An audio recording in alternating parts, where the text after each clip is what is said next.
Efa ely zay nandaozanao ahy asanao amizao mba manao akory mampanembo ary soretra natao tsy mety afaka tsaiko le antsaraponao ka zaho raha mahiny anao mba valimoe zaho aty mahatsiaro anao fona na efa nilaozanao de mbola mahatsiaro anao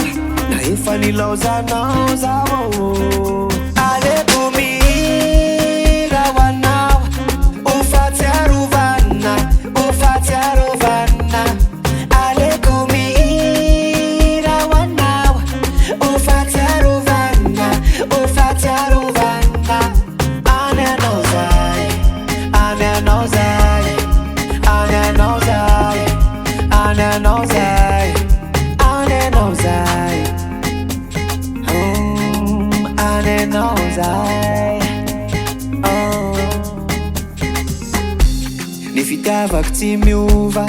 fa any aminao ihany mba mandalondalova fa nga tsy hoe motory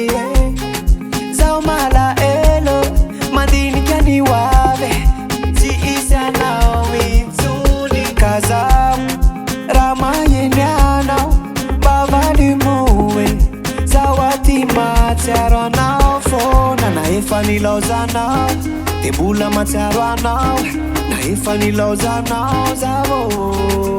aleko mihira ho anao ho fahatsiarovana ho fahatsiarovana aleko mihira ho anao ho fahatsiarovana ho fahatsiarovana any anao zay any anao zay any anao zay any anao zay any anao zay any anao zay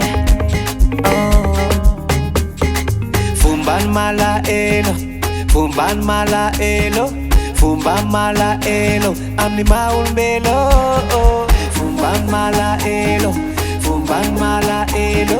fombany malaelo amin'ny maha-olombelo aleko mihira ho anao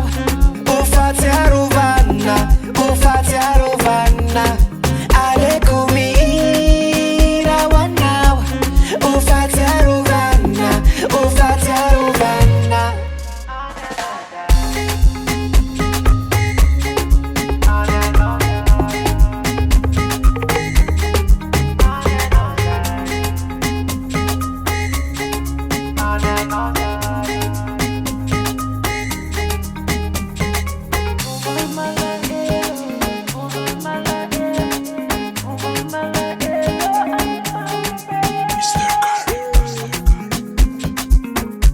DJ Mr. Gary,